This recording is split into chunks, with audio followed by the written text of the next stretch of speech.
In this episode, we look at a new health ministry advisory that triggered a debate over whether Indian snacks like samosas and jalebis should carry nutritional warnings. We also talk about Jharkhand, where a video of a minister's son inspecting a hospital has sparked questions. But we begin today with the police investigation into a large-scale phone tapping operation in Telangana. Hi, I'm Icha Sharma, and you're listening to Three Things, the Indian Express news show.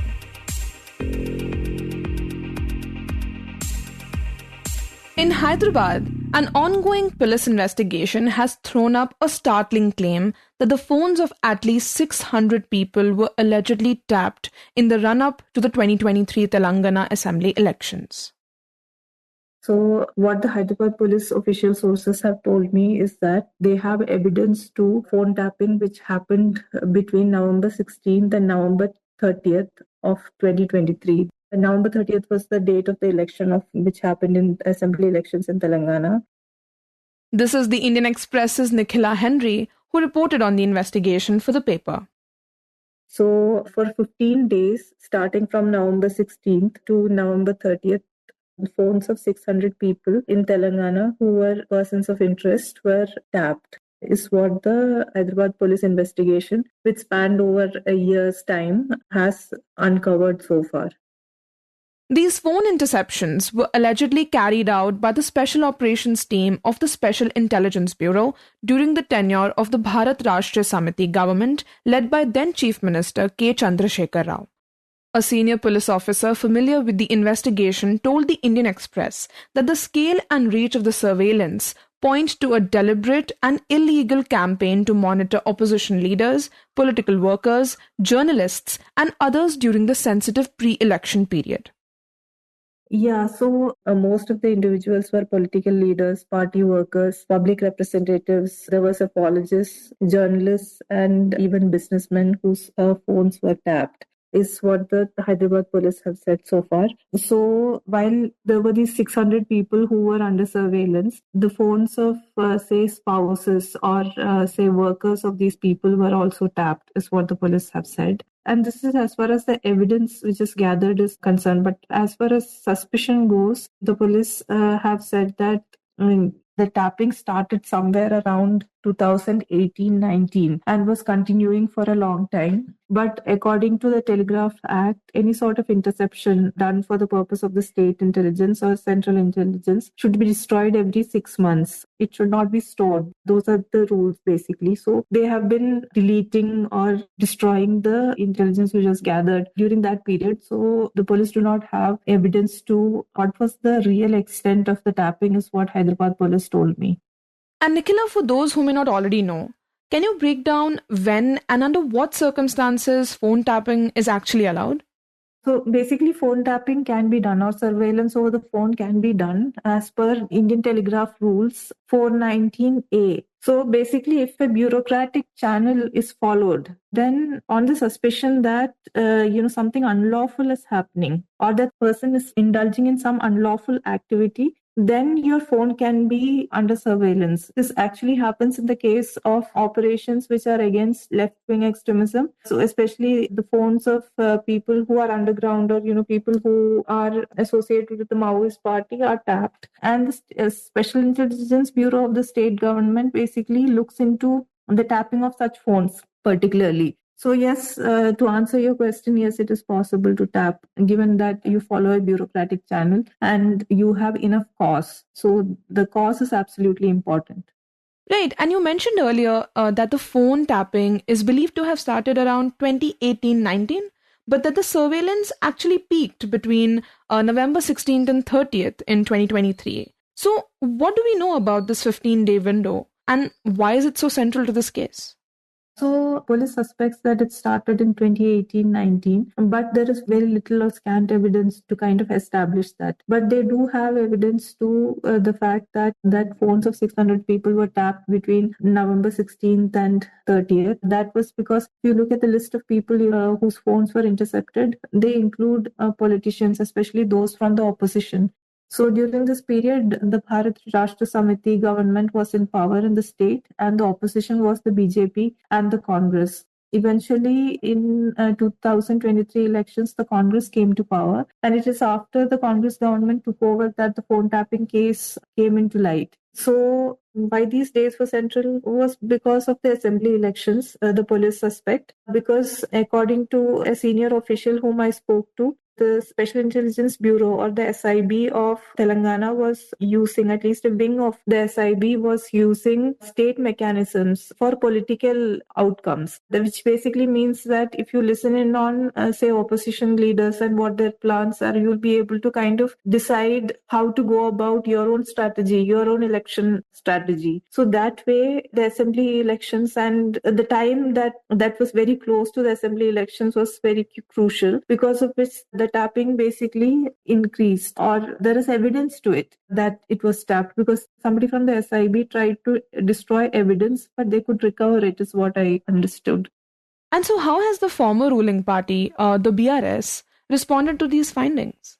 So the BRS has given us an official statement. This was given by Shravan Kumar Dasoju of the BRS. He's an MLC and spokesperson of the party. He basically said that the Congress government under Revanth Reddy is using the so-called phone tapping case as a political weapon to tarnish the image of the BRS leadership. And his point was that the interception of phones, if at all it was done, has to be sanctioned by the police and intelligence departments with the permission of Apex Committee, consisting of the Chief Secretary, DGP, and Home Secretary as per the law. The BRS party had nothing to do with it. So basically, if at all the phones were of these 600 individuals were tapped, it was legal, or it followed a certain chain of command, is what the BRS leadership has been maintaining.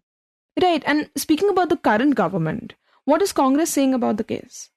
So for the Congress, this has been definitely a political rallying point, especially because it is suspected that the phones of Telangana Pradesh Congress Committee President Mahesh Kumar Gaud was also tapped. There is a possibility that the phones of Chief Minister Revanth Reddy was tapped along with his family members. So in this case, the evidence suggests that at the receiving end of the phone tapping was basically the Congress leadership, though there were BJP leaders, including the current Union Minister of State, Pandit Sanjay Kumar, whose phone was also allegedly tapped. So we are basing all these names based on the summons which was issued by the Hyderabad police to each of these people. So Mahesh Kumar Gaud was summoned, so was Pandit Sanjay Kumar. So it is suspected that their phones might have been tapped during that period of time.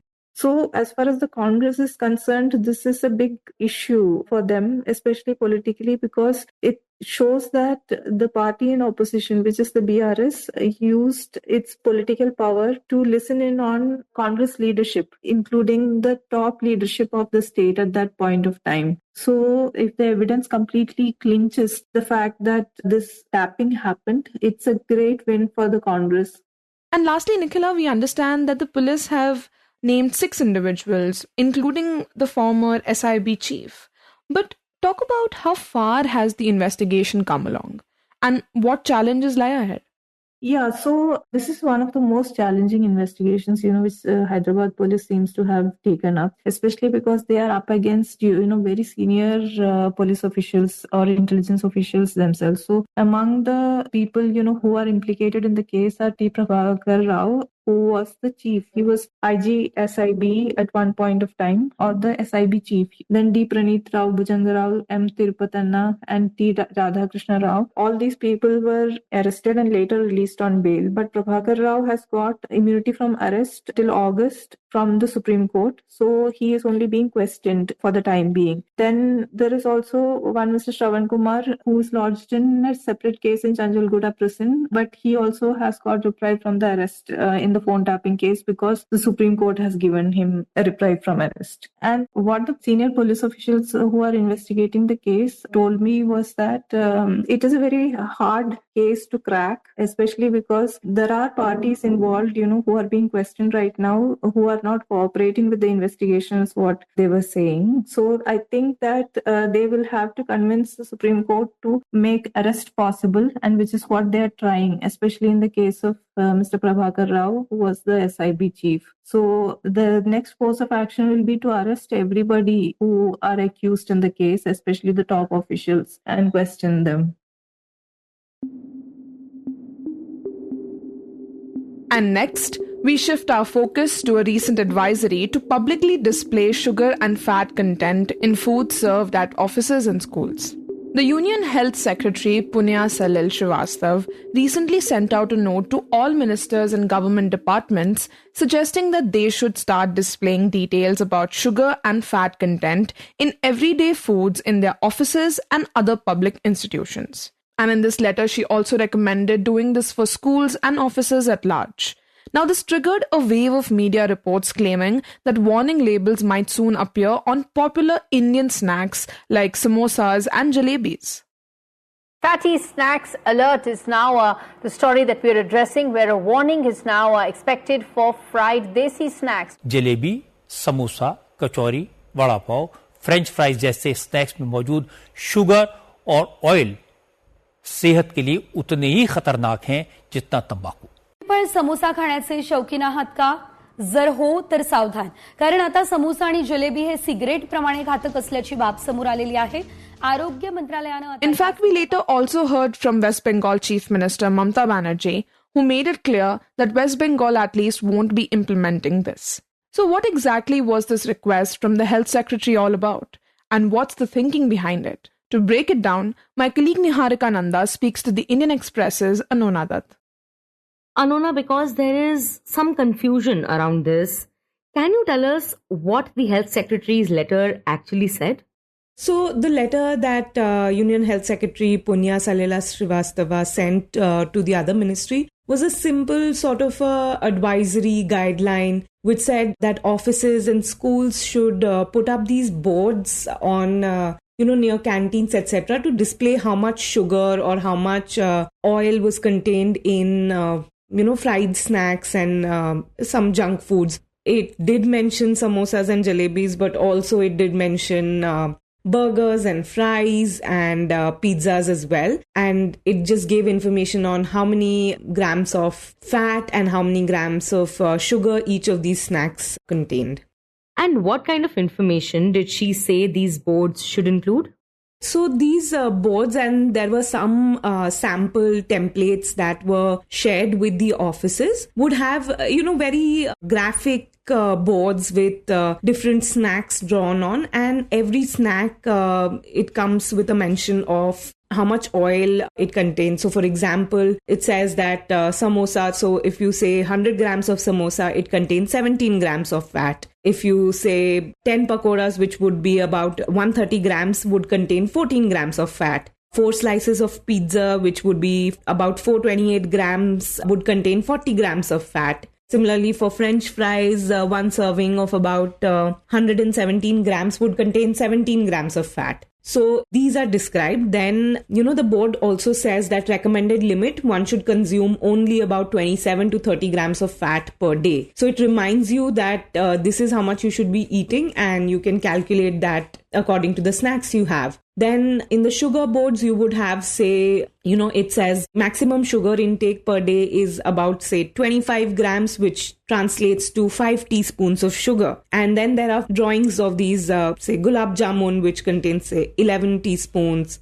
chocolates, again, 11 teaspoons, ice creams, 3 teaspoons, soft drinks, say, about 6 teaspoons. So all of these diagrams are mentioned, and also it gives you information such as, any sugar is bad. So it can be, malt or different kinds of other sugars like sucralose, erythritol, xylitol. All these are different kinds of sugars, or even naturally occurring ones like jaggery or honey or date syrup. All of these actually contribute towards your sugar intake. And it's not that honey is better than sugar or, date syrup is better. There's nothing like that. All of this counts toward your sugar intake. And you should consume, consciously of how much you're intaking. That's what these boards say. So, Anona, from the sound of it, this seems like a comprehensive step, giving people enough information about their snacks so that they can make a mindful choice. But then, why is it facing backlash from some state governments? So much of the confusion and controversy stems from certain headlines in the media, which first of all referred to these as warning labels. Now, warning labels are different. They come with a very legal connotation. So, for example, a tobacco pack must have a certain kind of graphic, and the names can only be in 15% of the packaging. These are regulations that are there. There are national laws as well as international regulations in place which, sort of control these kinds of warning labels on tobacco products. But that is not the same with the food. These are general advisory, and it's something to help people make better choices, but it's not a legal mandate. So nobody can actually enforce, canteens putting up this board. It has to be the canteens themselves wanting to put up these boards. Secondly, a lot of people thought that the boards were targeting Indian snacks like samosas and jalebis only. But again, that is not the fact. As I mentioned, that these template boards that were sent out were also contained a lot of, fast foods that people consume, like pizzas and burgers as well. It's essentially to help people make better choices, and not, whether it's a samosa or a burger, it just prompts people to not consume these fried and processed foods. Right. And Anona, why the sudden focus on the nutritional value of these snacks? For years, we have seen them being sold openly in offices, schools, and other public places.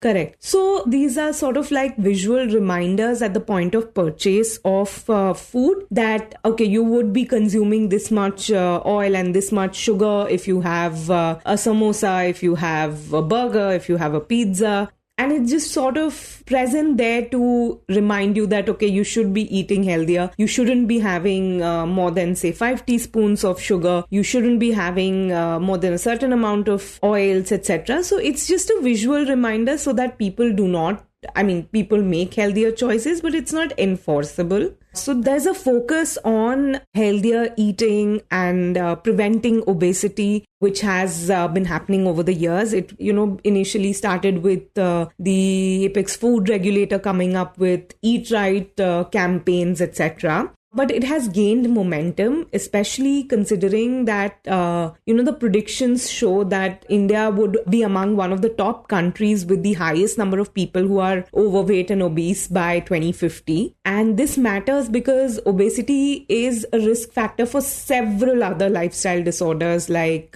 diabetes, hypertension, heart disease, heart attack, stroke. A lot of these, and in fact some cancers as well, are connected to obesity. So there is a push, concerted effort towards reducing this burden of obesity in the country. Okay, so the rise in obesity cases is what is driving these changes. But Anona, how serious is the issue of obesity in India right now?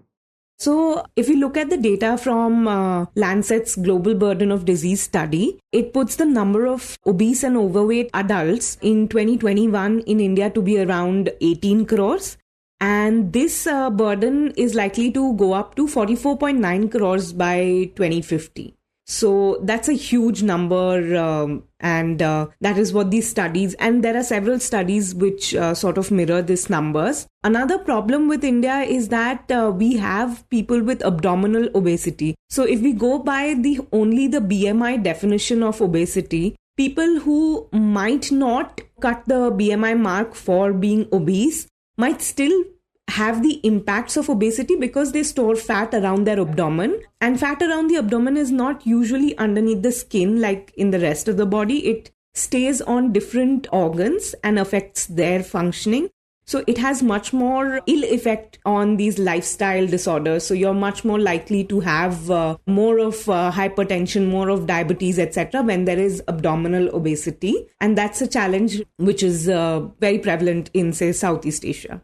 Right. So other than these display boards, has the government taken any other measures to educate people about obesity and how it can be controlled? So one of the measures was, of course, very recently talked about a lot, was the CBSE directing all its schools to set up the sugar boards, which is different from the sugar display boards. These are boards that will be formed in schools who would take a call on changing the school menus and making the environment so that children learn to make healthier choice. They give them the health information so that they can eat healthier. and also making sure that these healthy snacks are available in the school canteens. That is one of the measures. Then, of course, the PM said that you should be consuming, it was like a challenge that you reduce your oil consumption by 10%. So all of these efforts have been ongoing over the last few years to combat obesity, and this is one of those measures, guidelines towards that goal. And Anona, what are some foods that people should avoid or be mindful of while eating out? And what are a few things that they can keep in mind while making those choices? So I would never tell people to not eat any of these snacks because they are tasty and they're fun. But it has to be eaten in moderation. You cannot be eating these snacks every day because these are very high in fats, sugars, and salts. And those are generally bad for our, health.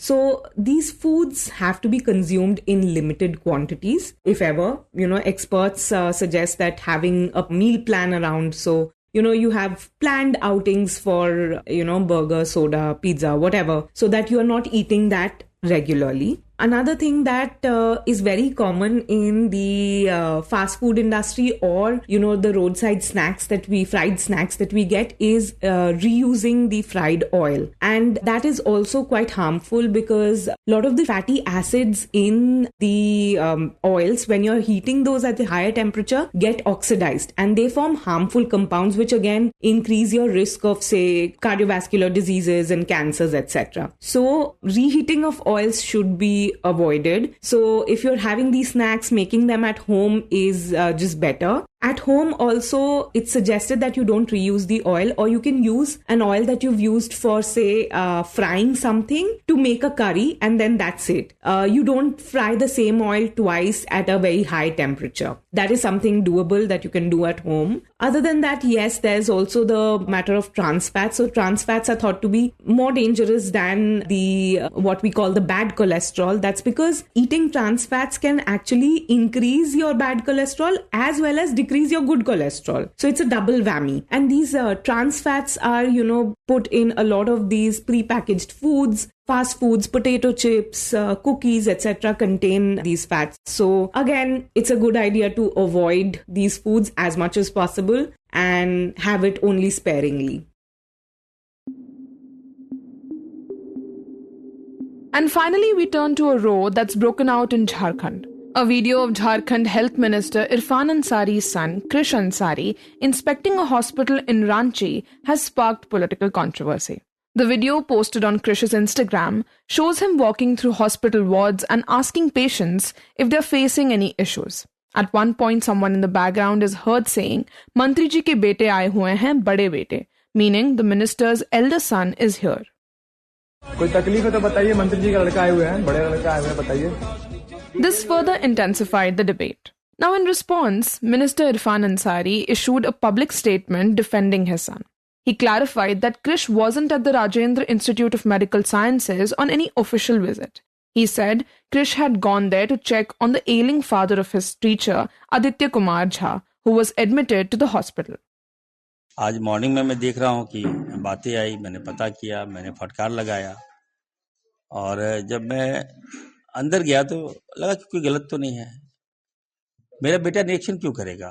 वो क्या है? वो कोई भी जा सकता है hospital, कोई भी मदद कर सकता है. As reported by the Indian Express's Shubham Tiga, opposition leaders, including the BJP, questioned what authority Krish had to conduct such a visit. BJP spokesperson Ajay Shah criticized the act, saying it blurred the lines between personal influence and official protocol. He also suggested that the minister's justification implied approval of the act. Ansari, however, described his son as an educated and sensitive young student currently on vacation and insisted that Krish's intentions were humanitarian, not political. He emphasized that Krish holds no official role and was not acting on behalf of the health department. Pushing back against the political criticism, Ansari said the incident was being twisted for partisan gain. He urged people to take a more balanced view and argued that young people should not be discouraged from helping others. He asked, quote, "If we start vilifying every hand raised in help, what direction are we taking our society in?" Unquote. Despite the backlash, Ansari said his son remains committed to helping people, and though disheartened by the criticism, his willingness to serve others has not wavered.